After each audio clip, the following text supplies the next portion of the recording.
Hello everyone. Today you will learn how to extend your Google Veo 3 video beyond the usual 8 seconds limit.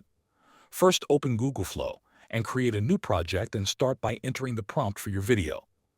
Once the video is generated, click on Add to Scene. After that, look at the timeline slider. Click and hold the slider handle and drag it all the way to the end of the video.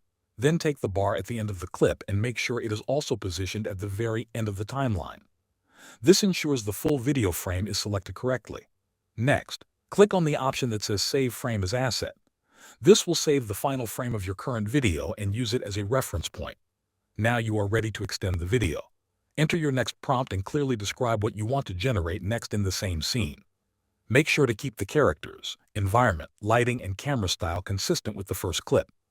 In your continuation prompt, you can also mention how many seconds you want to add to the video.